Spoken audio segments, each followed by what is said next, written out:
been related, well, not all of them, but an abundance of them have been related to the concept of election versus free will. And that's really actually a lot simpler than it sounds. There's this thing that comes up where God chooses Jacob, and it appears that he chooses Jacob at the cost of Esau. Before they're even born, God says, the younger one is the one I choose. The older will serve the younger. And then we see the two guys grow up, and honestly, we don't like Jacob a whole lot, and yet God has chosen him, and so God cares for him. And it seems like God doesn't care for Esau, and so he's just rejected Esau, and so Esau is this horrible guy. And how could God make that choice before he even knew these guys and the whole thing? And this has actually become a pretty huge issue in the church in general, particularly in the Protestant church, the branch of Christianity that we all are a part of, and honestly, that most Christians in the world are part of, this concept of election versus free will. Does God choose or do I choose? And it really breaks into two separate camps, and there's names for the camps. The Calvinist group says, God chooses, I have no choice. The Arminian group says, I choose, and God can't do anything about it. So let me tell you how that works. You hear the message of salvation. Somebody tells you the gospel. They tell you that Christ came, He is God in the flesh, He died for you, His blood has cleansed you, you can now be free. You respond. You come to the altar, you pray, you say, Jesus, I want to follow you. You are now a Christian. Your life is radically different. Who decided that you were going to respond? Who decided you were going to hear the message? There are some who say, on the extreme Calvinist side, who say you have nothing to do with that. God made that choice before the beginning of the foundations of the earth that you would be included in His plan. He orchestrated the day when you would hear the gospel message. He put it in your heart already that you would respond. You had absolutely nothing to do with it. You had absolutely no choice. Even if you had tried to miss the meeting where the gospel presentation was put, you wouldn't have been able to. Even if you would have tried to have turned him down, you wouldn't have been able to. He chose. You have no choice. It was decided ahead of time that you were a Christian. And they'll say, someone who doesn't respond and believe, well, God decided that ahead of time too. God just made them to burn in hell, apparently. That's what the extreme one side of Calvinism will say. The extreme one side of Arminianism will say quite the opposite. Quite the opposite. No, God made the gospel available to everyone. Everyone has a chance to hear the gospel. Everyone has a chance to respond to the gospel. He's just made that available for everyone, regardless of language or creed or religious background or whatever. He's made it available for everyone, and it's entirely up to you. Entirely up to you. Everybody has the same capability of responding. So you choose entirely whether you're going to follow Him or whether you're not. And that has some problems as well. You can look in the Bible to find the answer to this question. And actually, it's an important question to answer. A buddy of mine had a t-shirt when he was in college, and on the front of it, it said, I chose this shirt. And on the back of it, it said, this shirt chose me. And that was his way of indicating that neither of them can be completely and totally true. It really does matter for us because we want to know if we had anything to do with our salvation besides just the sin that made it necessary. Now, I'm not saying did we contribute anything? Did we do anything to make ourselves save worthy? Or did we do anything to help save ourselves? No. We want to know, did I respond or was I just pre-programmed that way? And the reason we want to know is because what about those who turn Him down? What about those who hear the message but say no? Or what about those who have the chance to hear the message but they refuse to hear the message? What do we do with those people? Did God really just make them to burn in hell? What do we do with those people? What do we do with Esau? We like Jacob I loved. Jacob is a jerk, And yet God has tremendous grace on him and tremendous love for him. And God calls Jacob and keeps calling to Jacob. And eventually, we'll see a few chapters from now that finally Jacob responds in totality. But what about Esau? Did God just make Esau to burn in hell? What was the whole point of even making Esau then? It's an important question. And I'll answer it in a couple of ways. One way that I'm going to answer it is this: God is bigger than you. And he is smarter than you. And he knows things you don't. And he's capable of doing things that you can't even imagine. Somehow or another, God is big enough to allow you to choose to follow him and yet know what you are going to do ahead of time. Somehow he can do that. And we're going to see that in the life of Esau. I'll talk about that here in just a moment. But I want to give you an illustration that helps me understand this kind of confluence between free will and predestination. Does he make all the choices, or do I have any choices here? I want to give you an example, and it comes from my own children. When my children were little, we would go to the store, and if mom was not with us, I would allow them to choose something. Often candy. You can choose one. And we would go up to the candy stand. I haven't seen this in a while, but do you guys remember there used to be like a little rolling shelf, maybe 4 feet high. It was obviously designed for the children, and it had candy on it. And they would put that right out by the check stand, and the kids would go up and, oh, I want this, I want this. Well, sometimes, if I felt like being a good dad, I would say, yes, you may choose one. And I always knew what would happen. My daughter Kylie would be overwhelmed with the choices and virtually unable to choose. Hayden, he wouldn't hesitate at all. He'd just grab something. I mean, I don't think he even thought about it. He would just grab something. But Addie, oh, this was a big decision for her. She would look at that stand and try to determine what was going to be best. And she would really think it through. She's always been a thinker. Well, she really likes the crunch of the Kit Kat and the chocolate, but maybe not today because she always also likes the creamy of the Milky Way, but maybe, I mean, she would think through it carefully. Now, here's the interesting thing. I knew what she was going to choose. I knew exactly what she was going to choose. She was going to choose M&M Peanut. And the reason she's going to choose M&M Peanut is because she likes the Candy Crunch. She really likes the chocolate. The peanut is good, but most importantly, and this was so desperately important to little Addie, you could share. I knew she was going to choose M&M Peanut. I knew it.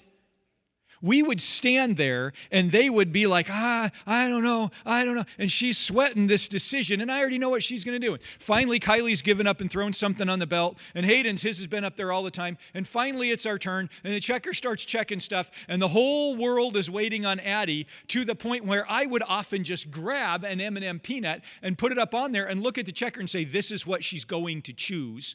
Go ahead and scan that. I'll pay for that, but we'll wait until she's done. To the point where I've already paid. I got my bag. I'm ready to leave. And finally, Addie says, well, I'm going to get M&M Peanut. Okay, I know. I've already paid for it. Just put it in the bag, kiddo. We're good. Was that me predetermining what she was going to do and already paying ahead of time and now she has no choice? Or was that Addie with complete choice, any option she wanted? The answer is yes. I had a professor one time by the name of Coy Visto, great guy. And he used to talk about this concept. And he would say, you have to have it in your theology for all of it. You have to be able to say yes to the whole spectrum. And you can look in your Bible for verses on predestination, and you will find a lot of them about the election of the saints and how you were chosen before the foundation of the world. And you can look in your Bible for verses on free will, and you will find a lot of them about how whosoever wants to can come, that God has thrown his net out to everyone, and that all nations will hear the gospel. You can find it all in there. You have to be able to say yes. So what do we do with Jacob and Esau? How can God just say, I choose Jacob, I reject Esau? And was it possible for both of them to be part of the plan and the blessing of God. Let me deal with that last question first. That's totally speculative because it didn't happen and we didn't see. But we can look at other things that God has done and other times that he's dealt with people down throughout the ages. And we can see that I would think the answer is yes. That if Esau would have been a God follower, if the things of God had been important to Esau, then God would have included him in the plan as well. Now, Jacob certainly would have still received the blessing. God said that. And in the culture of that day, there could only be one inheritor, and we know it would have been Jacob, at least of the blessing. But could God have worked it out so that both guys were involved in his total plan? I think that would have been God's preference. I think if God was making all the choices and leaving nothing up to anybody else, it would have been like that. And I think I have biblical basis for that because in the book of John it says it's his will that none should perish, but all should come to life. I think that that's what God chose, was to have everybody involved. I think he chose to have Cain and Abel both involved. And I think that if Esau would have followed the plan of God, then we would have a totally different story of two brothers who were united, who loved each other, who watched out for one another, of two brothers who were both completely committed to the plan of God and the blessing of God, and they were both so committed to seeing this promise come to be that they both worked together on the building and the protection of the family that would one day bring the blessing. But that's not what we end up seeing. God says, Jacob I loved, Esau I hated. Now, if we are going to understand that God has foreknowledge, in other words, he knows what's going to happen ahead of time, and he uses that foreknowledge to employ his election. So because he knows what's going to happen ahead of time, he does something about it ahead of time. Just like me grabbing Addie's M&Ms and paying for them ahead of time. Because he knows what's going to happen and he takes care of it ahead of time, he must know something about Esau that causes him to say, Esau's not going to be included. And I think that that's what happens. And if we follow the history of Esau, and if we look at even the blessing that Esau's dad, Isaac, gave to him, we can see that God was completely and totally right in his decision to not include Esau in his plan. You remember what Isaac said. Did I write it down? We'll look it up here. In Genesis, do you remember what Isaac said? Feel free to talk if you do. We'll look it up here. Here we go. Isaac says to Esau in chapter 27, verse 39, "Look, your dwelling place will be away from the richness of the land, away from the dew of the sky above, and you will live by your sword, and you will serve your brother, but when you rebel, you will break his yoke from your neck." He gives this prediction for what's going to happen to Esau in the years to come. You're not going to live in a good part of the land. Your brother is going to rule over you, but there's going to come a time that you throw him off. Interesting. Esau, just like Jacob became a nation, a great nation, Israel, Esau also became a powerful nation. It was a nation known as Edom. Edom is a word that basically means red, and you might remember how Esau got that name. It was because of the red stew that he purchased with the cost of his birthright. He gained the name Red, and it would be kind of like his nickname. Everybody called him Red, and they used to call me that, believe it or not. That was back when I had hair. And so his descendants grew up carrying that name. They're the son of Red, and pretty soon there's a nation there by the name of Red. Now, Esau's descendants, Edom, did not live in a rich place. They positioned themselves to the east of the land of Israel, to the east of the promised land, in what is today Jordan, in the mountains today that contain the ruins of the city of Petra. You've probably seen pictures of that city and the canyons and stuff that are in there. They lived in those canyons in that area, and they did that for protection. There were a lot of raiding parties and stuff that came through. Esau's descendants were herdsmen. They had sheep and goats. They were not agriculturally inclined in that they didn't do a lot of planting and harvesting.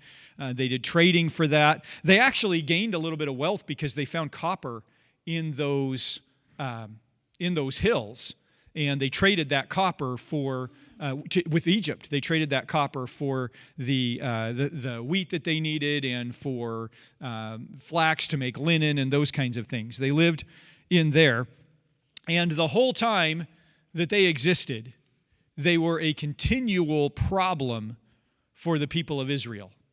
They hated the people of Israel and were continuously, constantly fighting against the people of Israel. Now, God told the people of Israel, the children of Israel, as they were coming out of Egypt, that Edom is your brother. Don't mess with him. You take care of him. He's your brother. And Israel, for the most part, followed that. They didn't pick fights with Edom, with Esau. They were just willing to leave him alone. But Esau's people, Edom, no. They were continually trying to hurt or even destroy the people of Israel with raiding parties and these kinds of things. And then things began to get a little bit interesting. Israel and, the nation of Israel, as you know, split into two, Judah in the south, Israel in the north. And what was it, maybe roughly 800 years before Christ, there was an international power that started picking on that region, and that was Assyria. And Assyria came in and really wanted the wealth of Israel and Judah. Assyria was to the northeast of Israel and of Edom. Well, for them to come in and conquer Israel, they had two choices. They could either just ride right along the Fertile Crescent and come in through the north, which of course was very well defended by Israel, or they could go in from the northeast, heading southwest and come in that way. But if they were going to come in through there, well, Edom was in the way. And the people of Edom were fierce fighters. They lived in these canyons. It was really easy to defend. It was very hard to get through there. So Assyria came and said, we would like to attack Israel and Judah. Get out of the way. And Edom said, I'll do you one better. You want an escort? And opened the gates for Assyria to come into Israel. And because of Edom's help, Assyria was very successful in conquering the land of Israel. And had it not have been for the grace and protection of God, would have wiped out both Israel and Judah. And as a result, by the way, parentheses, asterisk, there is one book in the entire Bible that is dedicated to nothing other than speaking against one single people group. And that's the book of Obadiah. And Obadiah speaks against Edom because of Edom's hatred for the Jews. Well, after that, the Babylonians came to get Judah. Esau was not directly involved. The people of Esau, Edom, was not directly involved in Babylon coming to get Judah and Jerusalem. That was God's doing. He made that happen. He brought them in and gave them success, the Babylonians, over the people of Judah. And as that was happening, the people of Edom had a party. They stood back and clapped and laughed and sang as Babylon was carrying off the people of Judah. And God was very angry with them for that. They are supposed to be your brother. You are supposed to come to their defense. But the people of Edom were so committed to the destruction of the Jewish people that they didn't care. They were glad the Babylonians carried them off. And they felt like they were fine. They lived in the cleft of the rock. Who can get me? Well, actually, a group did come and get them, a group called the Nabateans. Over the years, Edom got fat and sloppy. And when they were particularly fat and sloppy, there was this group called the Nabateans, which had been just like a kind of a tribal nomadic clan And they decided they wanted to live in the cleft of the rock where Petra is. And so they came and, with God's help, drove the Edomites out of those canyons that they lived in. Matter of fact, the city of Petra today is known as a Nabatean city. But there are many who think that it's old. It's older than the Nabateans. And the Nabateans didn't come into that area until about 300 BC. And there are many who feel that it's much older than that it might have been an Edomite city first, that the Nabateans just came and took. Well, anyway, when the Nabateans came in and did that, the surviving Edomites needed somewhere to go. Well, Israel says, they are our brother. And at that particular time in Israelite history, Israel was led by a group of people called the Maccabees. I'm sure we'll be talking about them in days to come. It was an independent nation at that particular time. Nobody was telling them what to do. They were leading themselves. And so the leaders of Israel said to the remaining people of Edom, hey, we will protect you. Come here. That's pretty gracious after how bad Edom had treated them all those years. So the remaining people, the surviving remnant of Edom, came and settled in what is today the Gaza Strip, the area surrounding Hebron. The Edomites settled there. Now that's important because with the changes of language and the way that things work, Edom became referred to as Idumea, and the people that came and settled in the southern area of Israel were known as the Idumeans. Does that name sound familiar at all? There was an Idumean by the name of Antipas. His last name was Herod. Antipas Herod. When the Romans came in and made a bid for the Holy Land, they appointed Antipas Herod to be the governor of that era. Antipas Herod had a baby boy. He grew up to be known as Herod the Great, and he called himself the king. He was an Idumean. He was not actually Jewish.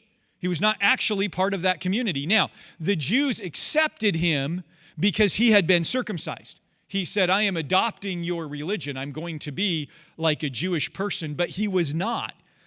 That was a political ploy to gain favor among the Jews, just like his dad, Antipas, had done. And so here is this guy, Herod the Great, and when he hears there might be a Jewish king, what does he do? He kills anybody who might qualify as a Jewish king. Any threat to his power. There were other Herods that came along after him. There are a couple more generations that came along after him. Every single one of them with an understanding of Jewish history, and every single one of them with a great hatred of the Jews. Now, it went on like this until 70 AD, with the Idumeans living in the land from around 300 BC to about 70 AD. They lived in the land. They were extremely prejudiced, racially prejudiced against the Jews. They were continually trying to destroy them. And then in 70 AD, they had their big chance. In 68-69 AD, Titus, the Roman general, marched on Jerusalem. Titus's goal was to completely wipe Israel off the map. He wanted to remove from the world the remembrance of the Jews. By the way, another asterisk, that's why we call that land Palestine today. Titus was successful in 70 AD of conquering Israel, and when he did, he said, I don't want this land to be known as Judea anymore. I don't want any remembrance of Israel anymore. We're going to change the name of the land to Palestine, which was kind of a Latin transliteration of the word Philistine. That's where we get that name from. Anyway, Titus has marched on Jerusalem. He has laid siege against Jerusalem in 68-69 AD. He wants to take down the city. It's going to be a long, hard siege. Well, the Idumeans come to him and they say, we got a plan. 20,000 Idumean soldiers showed up at the gates of Jerusalem. Jerusalem is under siege. They can't do anything. They can't get anything in. They can't get anything out. Their soldiers are doing their best, but there's nothing they can do. The Idumean soldiers come to them and say, listen, you are our brothers. We will help you defeat the Romans. Open the gates, let us in, and we will help you. We'll bring provisions, and we will help you fight. And so the Israeli soldiers open the gates, allow the 20,000 Idumeans in, shut the gates, and then the Idumean soldiers promptly turn on them and slaughter them, and open the gates to allow the Romans in. This is the people of Esau. These are the Idumeans. We see this again and again throughout history. It happens again and again and again. You remember a guy named Haman in Esther a few hundred years prior to this? His ethnicity comes out of the Edomite people. We see it again and again, and we have seen it many times in recent days. There are many who trace the lineage even of Adolf Hitler back to the Idumean people. And as we look at biblical prophecy and what's coming in the future, we know that there's a guy that'll pop up on the scene that we refer to as the Antichrist. And if you look very carefully, you'll be able to draw a line back to the Edomites, even from that guy. And there are many who feel the prophecy of one day you'll throw the yoke of them off. There are some who say, well, that happened in 70 AD, and there are some who say, no, that's still coming.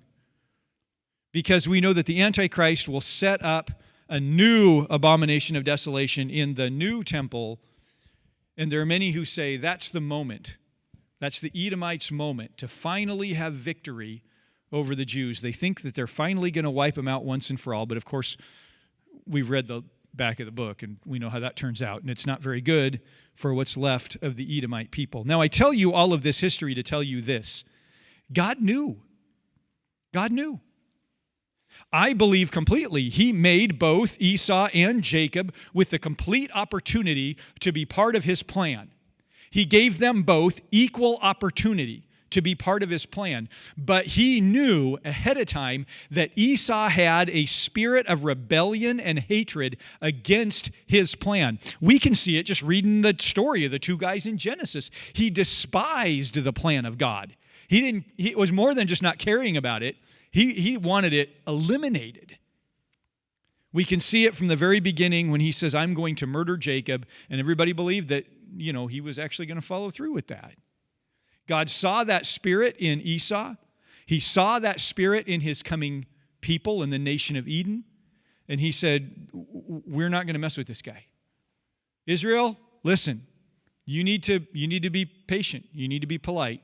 I'll take care of you. He's your brother. Act in grace and honesty and truth. But Esau, he's going to be a problem. Esau I have hated, He says. Esau I want nothing to do with, God says. So is it predestination or is it free will? Is it election or do you choose? Yeah, actually, yep, that's the answer. Sure, that's how it works. God already knows. He's already decided. He's already put everything into motion, and you have complete control over whether or not you're going to follow Him or reject Him and go your own way. That's the answer.